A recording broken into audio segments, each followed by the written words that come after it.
날마다 쓰는 나의 신앙일기 TV 데일리 큐티 나무향기입니다.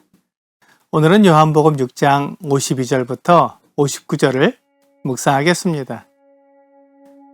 그러므로 유대인들이 서로 다투어 이르되 이 사람이 어찌 능히 자기 살을 우리에게 주어 먹게 하겠느냐. 예수께서 이르시되 내가 진실로 진실로 너희에게 이르노니 인자의 살을 먹지 아니하고 인자의 피를 마시지 아니하면 너희 속에 생명이 없느니라. 내 살을 먹고 내 피를 마시는 자는 영생을 가졌고 마지막 날에 내가 그를 다시 살리리니 내 살은 참된 양식이요 내 피는 참된 음료로다. 내 살을 먹고 내 피를 마시는 자는 내 안에 거하고 나도 그의 안에 거하나니 살아계신 아버지께서 나를 보내심에 내가 아버지로 말미암아 사는 것 같이 나를 먹는 그 사람도 나로 말미암아 살리라. 이것은 하늘에서 내려온 떡이니 조상들이 먹고도 죽은 그것과 같이 아니하여 이 떡을 먹는 자는 영원히 살리라. 이 말씀은 예수께서 가버나움 회당에서 가르치실 때에 하셨느니라. 예수께서 자기 살을 주어 먹게 하고 자기 피를 주어 마시게 한다는 말씀은 이해하기 어렵습니다. 우리 중 누구도 예수님을 그 살을 먹고 피를 마시는 사람은 없습니다. 이것 때문에 로마 사람들은 그리스도인들이 사람의 살과 피를 먹고 마시는 일을 한다고 잘못된 소문을 냈던 것입니다. 그리스도인들은 그리스도의 살과 피를 먹고 마시지 않습니다. 우리가 매주 주의 만찬을 통해 주님의 몸을 상징하는 떡을 먹고 주님의 피를 상징하는 잔을 마십니다. 그것을 통해 예수님이 우리를 위해 자신을 대속제물로 내어주신 것을 기억하고 감사합니다. 우리는 죄 때문에 하나님께 나아갈 수 없고 영원한 생명을 얻을 수 없는 사람이었지만 예수님께서 자신을 내어주셔서 우리의 모든 죄를 용서해 주시고 그것을 믿는 사람은 누구나 하나님께 나아가 영원한 생명으로 교제할 수 있게 해주셨습니다. 이것이 주님의 살을 먹게 하고 피를 마시게 한다는 의미입니다. 마가복음 10장 45절은 인자가 온 것은 섬김을 받으려 함이 아니라 도리어 섬기려 하고 자기 목숨을 많은 사람의 대속물로 주려 함이니라 라고 말씀하고 있습니다. 예수님은 자기 목숨을 대속물로 주려고 오신 하나님이십니다. 대속제물을 바치는 모습을 구약 성경에서 보면 왜 예수님이 자기 살과 피를 준다고 했는지 알 수 있습니다. 구약 성경에서 제물은 그 고기를 번제단에서 태워 하나님께 드립니다. 그리고 피는 번제단 밑에 부어드립니다. 이렇게 함으로 고기와 피를 모두 하나님께 드립니다.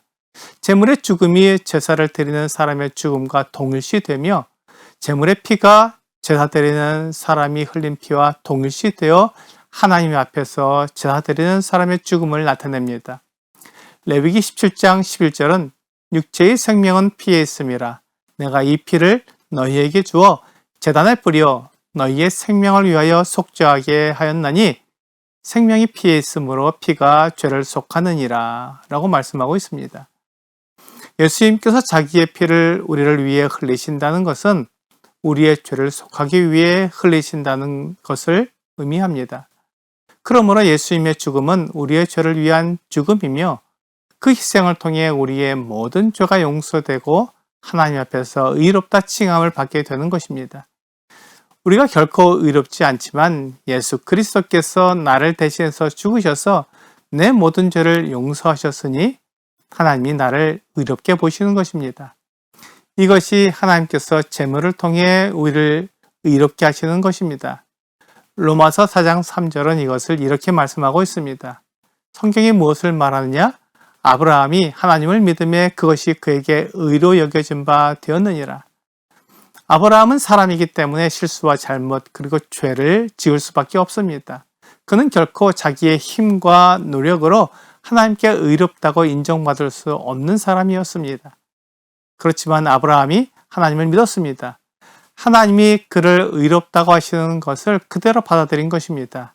이것이 그에게 의로움이 되었습니다. 아브라함의 의가 아니라 하나님의 의가 아브라함을 의롭게 만들어준 것입니다. 아브라함은 그 후에도 죄를 짓고 육체를 가진 사람으로서 거짓말도 했지만 그의 의로움은 사라지지 않았습니다. 그것은 아브라함의 것이 아니라 하나님의 의로움이었기 때문입니다. 하나님이 의로우시다면 하나님께서 주신 의로움 때문에 아브라함이 의롭게 됩니다. 그것처럼 제물을 드림으로 의롭게 된다고 약속하신 하나님의 의가 제사를 드리는 사람에게 주어져서 제사를 드리는 사람은 그 죄가 용서되고 하나님 앞에 의로운 사람이 됩니다. 예수님은 이 제물로 자신을 드리셨습니다. 하늘 보좌를 뒤로하고 이 세상에 사람으로 오신 것이 그 첫걸음입니다.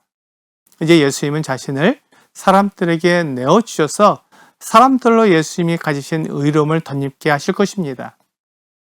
예수님의 살을 먹고 예수님의 피를 마시는 사람은 예수님을 믿는 사람을 가리킵니다. 그 사람에게 예수님은 하나님으로서 의로움을 덧입혀 주시는 것입니다. 사람은 육체를 가졌기 때문에 의로울 수가 없습니다. 하나님을 버리고 자기를 높였기 때문에 모든 사람은 죄를 지었고 그 죄로 인해 죽게 되었습니다. 로마서 3장 23절은 모든 사람이 죄를 범하였음에 하나님의 영광에 이르지 못하더니 라고 사람의 운명에 대해 말씀해 주셨습니다. 모든 사람이 죄 때문에 하나님께 나아갈 수 없다고 분명히 말씀하신 것입니다. 그런데 예수님이 모든 사람을 대신한 제물이 되셨습니다. 요한복음 1장 29절은 이튿날 요한이 예수께서 자기에게 나오심을 보고 이르되 보라 세상 죄를 지고 가는 하나님의 어린 양이로다 라고 말씀하고 있습니다. 예수님은 모든 사람을 위해 자신을 내어주신 하나님의 어린 양입니다. 그러므로 하나님의 어린 양의 살과 피를 먹는 사람, 즉 예수님을 믿는 사람은 영원히 의로운 사람이 되어 영생을 얻는 것입니다. 예수님이 주시는 의는 사람이 스스로 얻는 의가 아닙니다. 사람이 율법을 지켜서 얻는 의가 아닙니다. 예수님을 믿은 후에 자기 노력으로 얻는 의가 아니라 예수님이 주시는 예수님의 의입니다. 그러므로 예수님을 믿은 사람과 믿지 않는 사람이 별반 다르지 않습니다. 차이가 난다면 예수님을 하나님의 아들로 믿고 그분이 나를 모든 죄에서 구원하시는 구원자라는 것을 믿는 것입니다. 오늘의 적용 질문을 보겠습니다. 예수님이 살과 피를 먹고 마신다라는 말씀의 참된 의미는 무엇입니까? 예수님의 살과 피를 먹고 마신다는 것은 예수님을 믿는다는 의미입니다. 예수님은 나의 모든 죄를 용서하기 위해 하나님이 보내신 하나님의 어린 양입니다. 믿음으로 나에게 하나님의 의를 덧입혀 주시는 그 은혜를 먹고 마신다고 표현한 것입니다. 오늘 예수님을 믿음으로 하나님의 의를 덧입는 여러분과 제가 되기를 주 예수님의 이름으로 기도합니다.